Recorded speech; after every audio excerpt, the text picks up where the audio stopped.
अस्सलाम वालेकुम नाजरीन, मैं राजा ताहिर नदीम इस टाइम मौजूद हूँ अमेरिका में। कुछ महीने बाद मेरी वापसी है बाकू अज़रबैजान। आपकी खिदमत में हाजिर हूँ। मैं अक्सर मालूमाती वीडियोस बनाता रहता हूँ, भी काफ़ी टाइम के बाद बना रहा हूँ। 2-3 ऐसे मौजू थे मुझे मजबूरन बनानी पड़ी, बहुत सारी कॉल्स आती हैं, मैसेज आते हैं। तो आज का जो हमारा मौजू है वो ये है कि बिजनेस टीआरसी के जो नए कानून चेंज किए हैं इमिग्रेशन ने, उनके हवाले से हमने बात करनी है। आप दोस्तों को थोड़ी सी इंफॉर्मेशन देनी है। मेरी इंफॉर्मेशन की रोशनी में आप बर वक्त और भरपूर फ़ायदा उठा सकें। मेरी हमेशा कोशिश यही रही है। लेकिन उससे पहले जिन दोस्तों ने ये चैनल मेरा सब्सक्राइब नहीं किया वो कर लें, ताकि अब आज़रबाईजान के साथ साथ यूएसए और कनाडा की नई इंफॉर्मेशन से आप भरपूर और बर वक्त फ़ायदा उठा सकें। तो दोस्तों, आज का जो मौजू है वो बहुत जानदार, बहुत शानदार, बहुत ज़्यादा केयरफुल रहने की ज़रूरत है।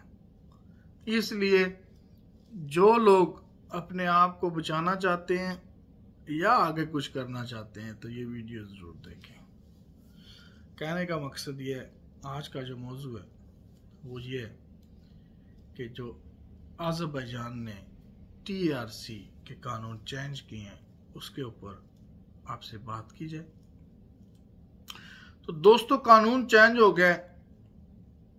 होता ये था कि कोई भी कंपनी बनाता था, अप्लाई करता था, 10 मनाद कैपिटल रखकर गवर्नमेंट इमिग्रेशन उसको देखती थी, वो बिजनेस कर रहा है नहीं कर रहा, उसके मुलाजम है नहीं है, टैक्स दिया है कितना दिया है, क्या किया क्या नहीं किया, उसको कुछ ना कुछ मिल भी जाता था। टीआरसी 3 महीने की 6 महीने की निज़ाम चल रहा था। अब सर टाइम फिश, और ये पता था होने वाला है। ये हमने 6 महीने पहले, 8 महीने पहले, बल्कि 1 साल पहले पेशन गोई कर दी थी कि अब कुछ होगा, और हो गया। गवर्नमेंट ने ये कह दिया कि अब जो भी कंपनी बनाएगा वो 50,000 कैपिटल रखेगा। जो गैर मुल्की है बैंक में तो उसका केस देखा जाएगा, नहीं तो आपकी टीआरसी की फाइल आसान खिदमत से ही जमा नहीं होगी। अब सवाल ये पैदा होता है कि उसके बाद एक और चीज भी उन्होंने की है कि आपका 1 साल का टर्न आउट कम से कम 1 लाख मनात का होना चाहिए, यानी कि आपकी सेल होनी चाहिए बिजनेस की। ये वैसे बड़ी कम रखी है उन्होंने, इतनी तो नॉर्मल, मैं 2-2 लाख 2.5 लाख में शो करता था। लेकिन नए आने वाले बंदे के लिए या जिन लोगों ने जुगाड़ लगाया हुआ था उनके लिए तो हो गया बंद, सिस्टम हो गया बंद। अब फ्रॉड भी होंगे इसमें। फ्रॉड किस तरह होंगे? कुछ लोग कोशिश करेंगे कि कंपनी आपकी बन जाए, 50,000 मनात जो है वो सर्टिफिकेट पे भी लिखी जाए, पैसे भी नहीं जमा कराएंगे और उधर लिख के दे देंगे कि हम 3 महीने बाद जमा कराएंगे।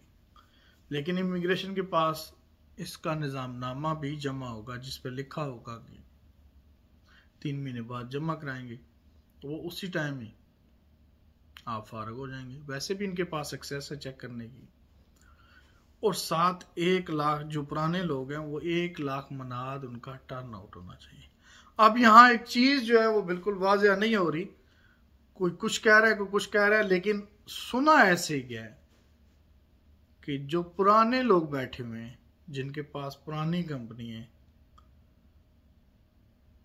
वो भी 50,000 मनाद जो है वो अपने कैपिटल रखेंगे।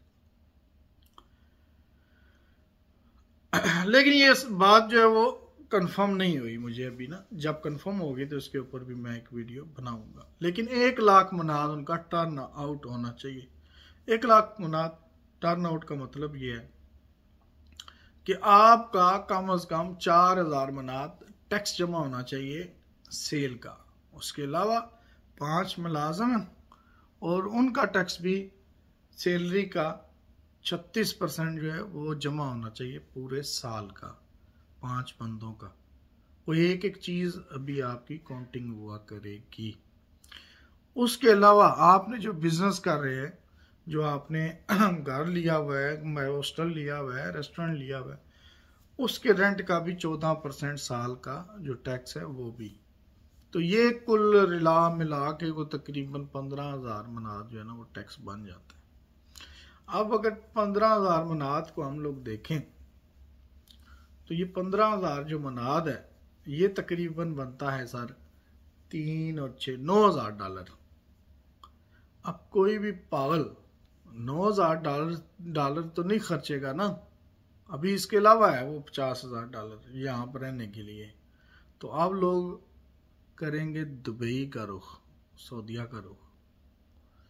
तो कहने का मकसद ये है मेरे भाइयों, मेरे दोस्तों, बाकू हो गया बंद, बाकू को लग गई है नज़र, बाकू ने कर दिया सबका तय पांचा। तो लिहाजा अब किसी भी एजेंट के टार ना चढ़ें, अपना काम खुद करें और टाइम फिश मज़े हो गए। मैं तो पहले ही कह चुका था कि ये कुछ ना कुछ करेंगे, क्योंकि जितनी शिकायतें पाकिस्तानियों की अज़रबैजान में रिपोर्ट हो चुकी हैं, वो क्या कहते हैं कि वो यहाँ नहीं यहाँ तक तंग है। तो इसलिए कोशिश करनी चाहिए, बचना चाहिए। आप नहीं है बाकू के अंदर कुछ भी। मेरा वीडियो बनाने का मकसद ये नहीं है कि मैं आपको बदजन करूं, मेरा वीडियो बनाने का मकसद ये है कि मैं आपको नुकसान से आगाह करूं। हाँ, अगर इसके बाद आप तजर्बा करते हैं फिर भी और बाद में कहते हैं यार इसने वीडियो बनाई थी, बताया था, हमने माना नहीं, अभी ये हमारा नुकसान हुआ है, तो वो अच्छी चीज़ होती है। क्योंकि सर जिदी लिखी है ना, जिस जगह उन्होंने मार पेगी तो उत्थे लिखी लिखी मैं नहीं बचा सकता। तो दोस्तों वीडियो अगर आपको अच्छी लगे इसको लाइक भी करें और इसको शेयर भी करें। अगली वीडियो में मैं आपको बताऊंगा कि जो पुराने लोग बैठे हुए हैं उनके साथ इन्होंने क्या करना है। इसी के साथ इजाज़त दीजिएगा। अल्लाह ने के बाद।